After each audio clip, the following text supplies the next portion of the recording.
Para sa mas mabilis na biyahe ng mga pasahero, target ng Department of Transportation ang interconnectivity ng mga tren sa Metro Manila at sa mga kalapit na lalawigan.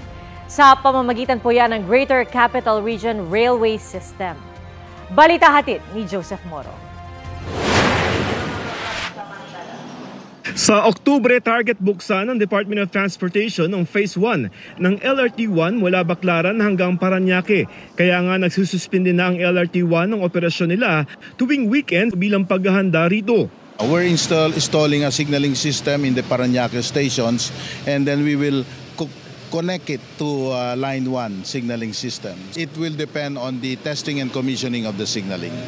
Isa ang LRT1 sa 4 na linya ng tren sa Metro Manila, pero limitado ang sakop ng mga ito at mahirap para sa ilan ang magpalipat-lipat ng tren. Pero may plano ang DOTR na pagkabit-kabitin lahat ng mga proyekto ng tren tulad ng MRT4, MRT7, Metro Manila Subway at North-South Commuter Railway sa pamamagitan ng Greater Capital Region Railway System. Sa ngayon, maaaring mauna ang pag-connect ng MRT3 at LRT1 sa pamamagitan ng isang common station na target paganahin sa susunod na taon. Isa yan sa mga pinag-aaralan. That's the reason why we want to privatize the operations and maintenance of MRT3.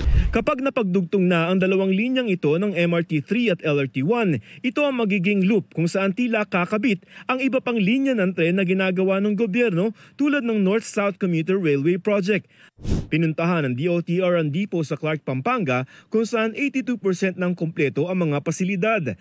Ito ang main depot ng buong NSCR or North-South Commuter Railway Project at dito gagawin yung mga heavy at light repairs sa mga tren kapag umaandar na ang proyekto. Itong depot na ito inaasang matatapos sa Hunyo.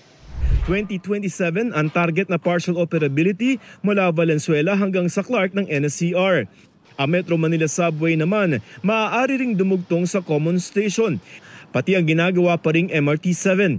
Sa Greater Capital Region Railway System, may nakalatag ng railway system na magdudugtong sa mga probinsya ng Pampanga, Bulacan, Metro Manila, Rizal, Cavite at Laguna.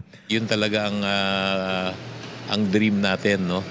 Na yung train system natin will be operational similar to the operations of trains in Japan or in other developed countries. Joseph Morong nagbabalita para sa GMA Integrated News.